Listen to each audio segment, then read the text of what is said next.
Good afternoon, ladies and gentlemen, and thank you all for joining us today. My name is Simon Hoare, Content Director for Enlit Asia. As many of you will know, Enlit Asia is the amalgamation of two of Asia's leading energy, power and electricity events, PowerGen Asia and Asian Utility Week, both events with a presence of over 20 years in the region. The ASEAN energy sector needs a platform that offers clear, concise and incisive thought leadership and looks to the future and embraces all players in the industry. We work with major utilities and IPPs across the region to ensure Enlit Asia is that platform. We are honoured to be working with MKI and PLN in Indonesia on the development of this series and of course our live event that will take place in Jakarta from the 23rd to the 25th of March next year. This series has been brought together with the support of our partners and aims to showcase the Indonesian market to our international connections. If you're interested in learning how to get involved in our digital series or the live event in March, you can download the two documents in the handout section on the right side of your screen. It is my pleasure now to introduce Pak Wolio Kuswidaharto, Chairman of our partner MKI. This series is brought together with the support of our partners and aims to showcase the Indonesian market to our international connections.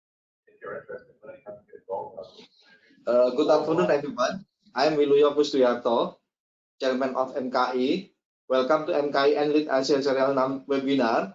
On behalf of MKI, the Indonesian Electric Power Society, I would like to thank you for your participation in today's event, the first of our webinar series as part of MKI's collaboration with Enlit Asia.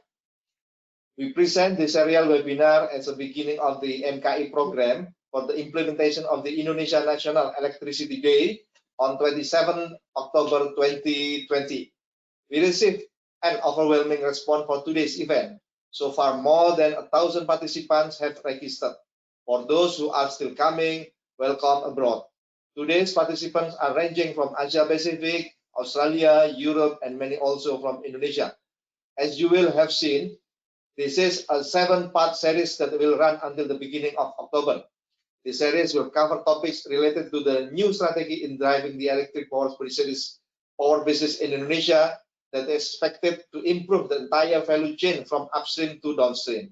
Ladies and gentlemen, on today's special interview, we will hear the comprehensive explanation from the senior PLN representative of PLN's new paradigm aiming to transfer to the world-class electricity provider. Over the next 6 episodes, you will hear insight and discussion on the strategies that will underpin Indonesia energy transition. Upcoming topics will range from the future of coal and renewable energy in Indonesia to distributed energy, funding schemes, and PLN's digital strategy. I encourage you to join and participate in all episodes to get a clear understanding on the strategy that Indonesian power players seeks to develop and see the opportunity for us to support the success achievement. Lastly, I hope you find this first episode to be useful and insightful. Thank you.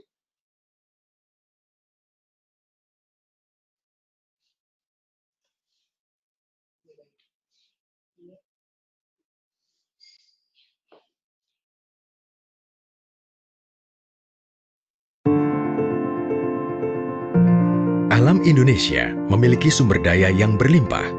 PLN menyadari sumber daya alam ini harus digunakan dengan bijak.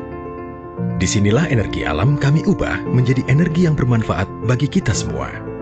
Menjadi energi baru dan terbarukan atau EBT. Selangkit EBT ini akan mendukung kelistrikan di seluruh Indonesia dengan menggunakan energi alam yang beragam, seperti panas bumi, pembangkit tenaga air, pembangkit tenaga angin, serta EBT skala kecil tersebar berupa PLTS, biomasa, biofuel, biogas, dan gasifikasi batu bara. Kami yakin yang alam berikan adalah untuk dijaga dan digunakan dengan bijak untuk kepentingan generasi kini hingga generasi mendatang.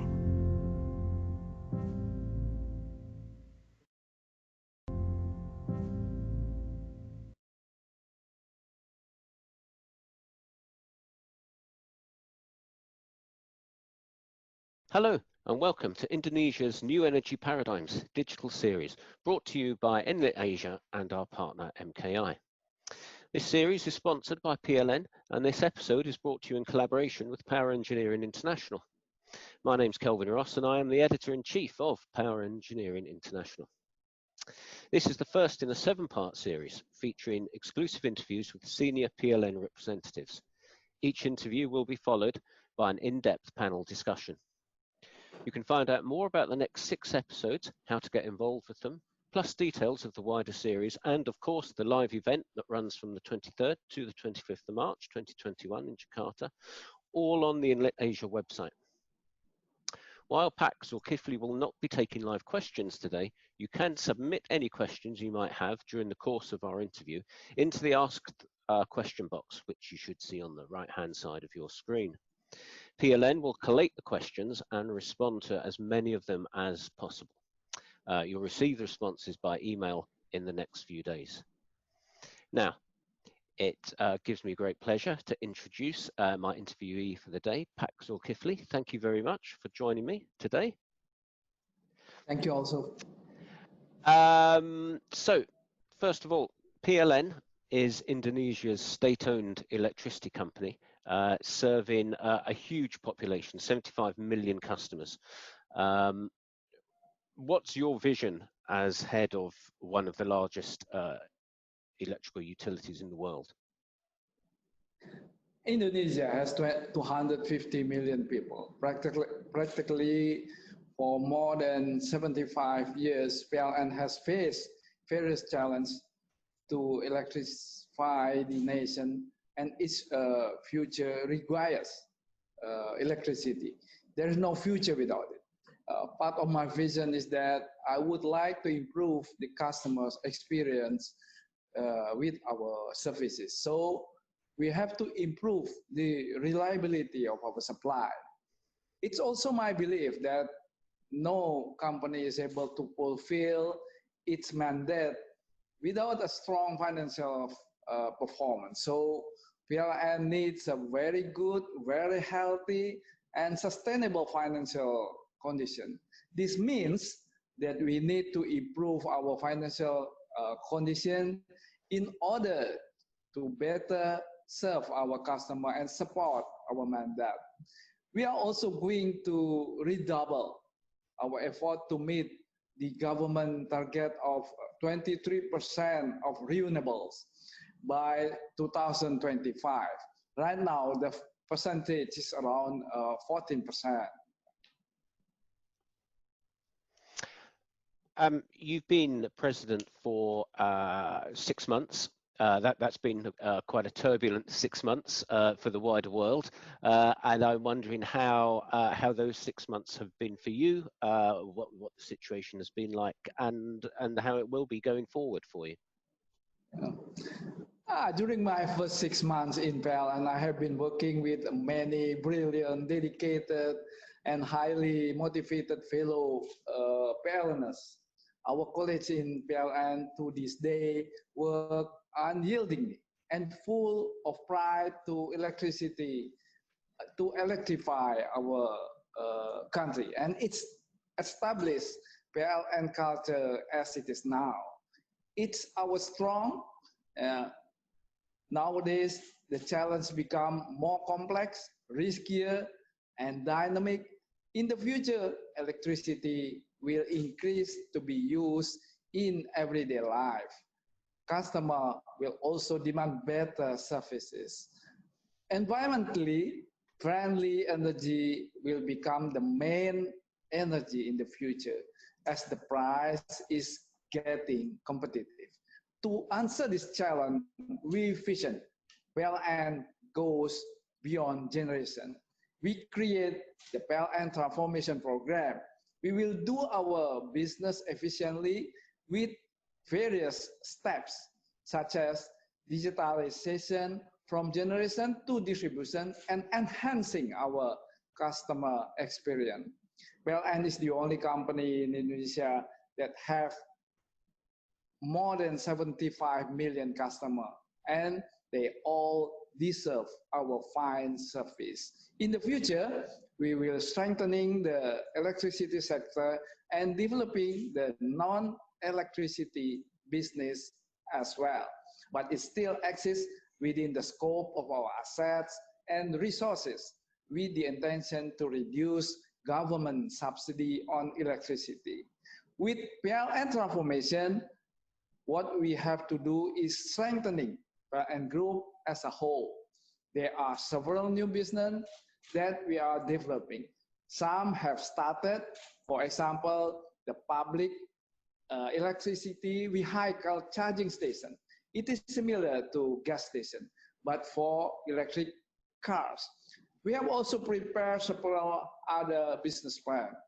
This year, the transformation of PLN would hopefully have reached each customer, whether retail, household, or industry.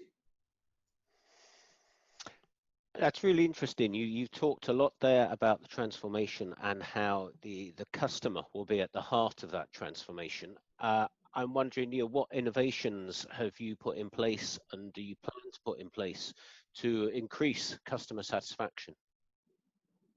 Today's customers are very different from 5 or 10 years ago. A service provider who doesn't want to change and here will be left by customers and the business will not grow. Now PLN is preparing the new PLN mobile application that will be more customer friendly in managing their need. Through the PLN mobile, we want to provide new experience to customer. How ease of getting electricity services, submitting complaints, or even paying monthly bills. This new PLN mobile will have better user interface and ease of use. There is no need to go anywhere to purchase electricity tokens, installing new connection, and power of pay bills. In the application, we have updated notification will appear when there is a power outage due to maintenance. Customer will be notified in advance and it is customized only to affected customer. We also use geospatial technology so that each customer position can be known and what information they need most can be accurately managed. This new PLN mobile application is one of the 20 PLN breakthrough initiative, exploring from experience of PLN expert in providing electricity services and strategically group into our 4 corporate aspirations. Number 1, lean, ensuring reliable and efficient electricity procurement process. Green, increasing generation capacity from renewable energy to support achievement of more environmentally friendly electricity energy mix. Number 3, innovative, developing new business from our existing and future resources such as fiber optics and electricity for electric vehicle. And 4, customer focus, becoming the number 1 choice for customer and pursuing a target of 100% electrification. We've talked about the challenges you face with such a huge population, but the other challenge is just the geographical makeup of Indonesia. It's a massive island, it's a huge archipelago. I'm wondering if you can talk about, what are the challenges of electrifying a country like Indonesia? It's a very challenging job.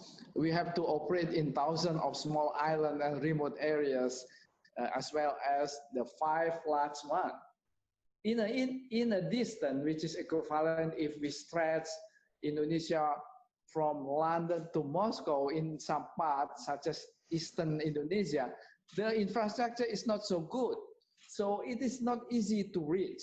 But our president has instructed us to reach 100% of the territory by the end of this year. In Western Indonesia, this might not be difficult, but in Eastern Indonesia, it is. We have identified, for instance, 433 small villages in Papua that have no electricity. And this area are the most difficult one. As I told you earlier, this terrain is extraordinarily dense, not to mention the safety factor. And economically, it is feasible to do. It is not feasible to do, but it is a mandate. This is a responsibility. And the instruction of the president is very clear to us.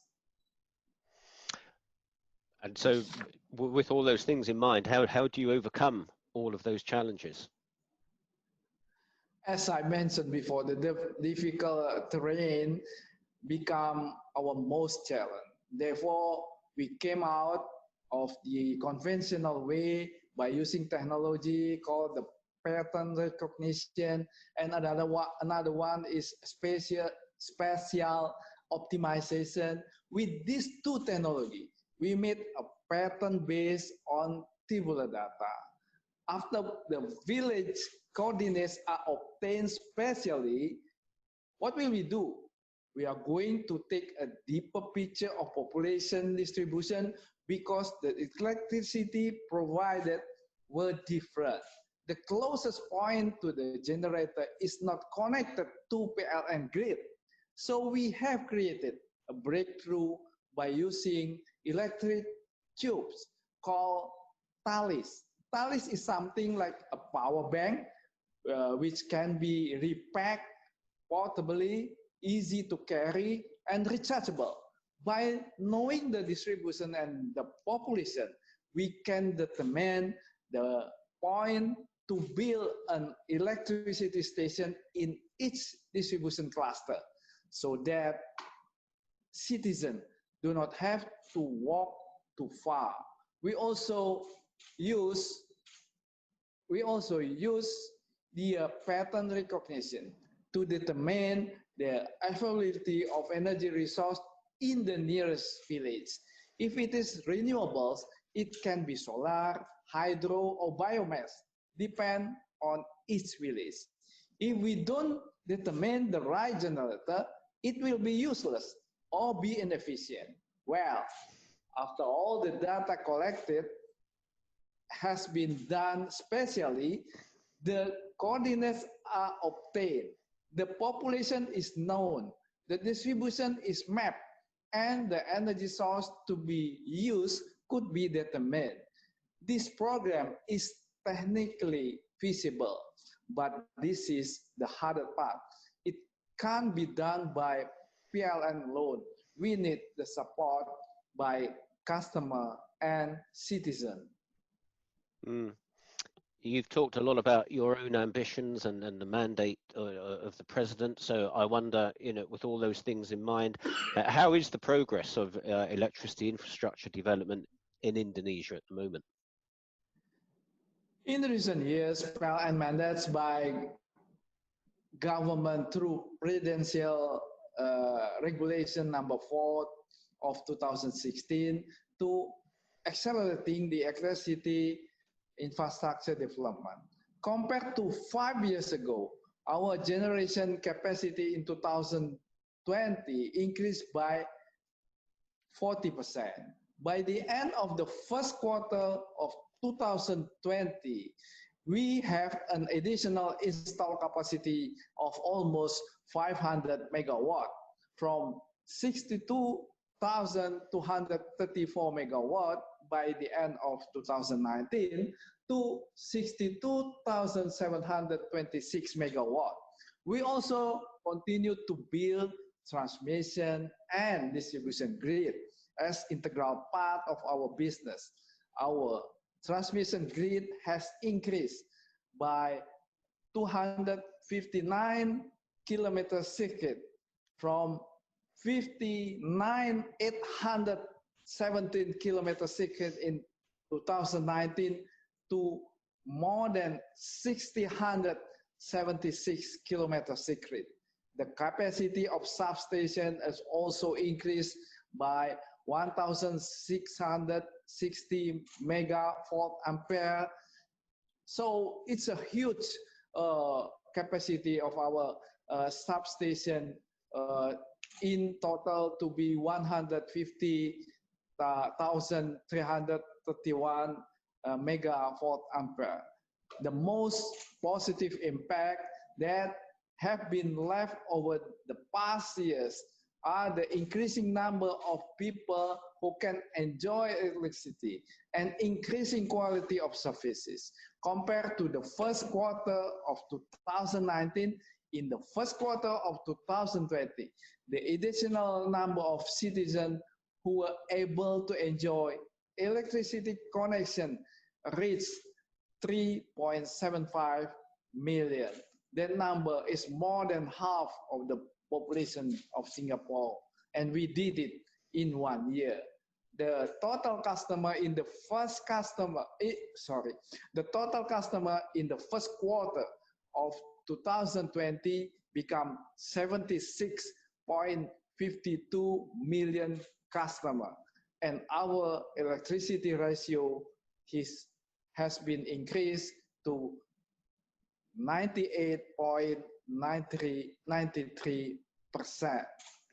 Due to the progress of electricity infrastructure projects over the past few years, PLN has succeeded to increase competitiveness and ease of doing business in Indonesia, region that were previously difficult to improve due insufficiency of electricity supply are now beginning to accelerate. The ease of investment rating allied to electricity accessibility increased to 33rd from the previous year, 5 level lower.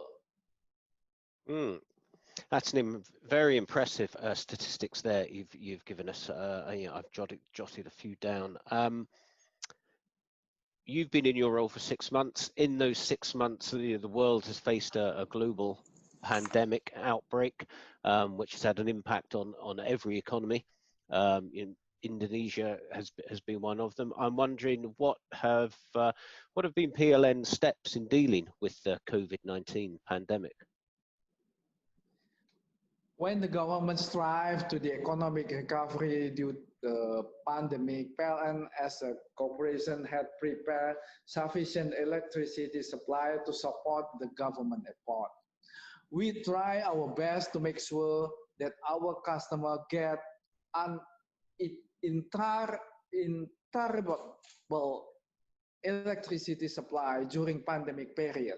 In turn, I believe that availability of electricity supply still stimulates the economic recovery process. PLN strongly support the program of the President to free electricity bills for tariff 450 VA household, business and industry customer, and 50% discount for 900 VA subsidized household customer during pandemic, as badly needed by less fortunate Indonesian that most affected by the pandemic. We have quickly prepared operational steps to carry out the orders of the President. Electricity waiver and electricity discount will be very beneficial to those that most affected by the pandemic.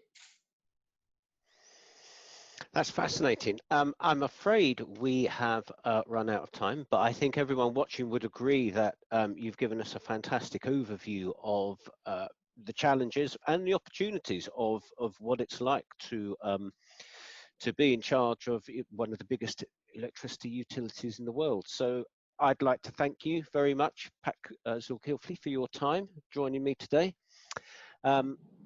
I'd like to remind everyone watching and listening that this is the first of 6 episodes in this series, with the next one coming up on 29th of July, when we'll be exploring the role of coal in PLN's future energy strategy, specifically looking at how coal remains relevant as Indonesia looks towards a cleaner energy future.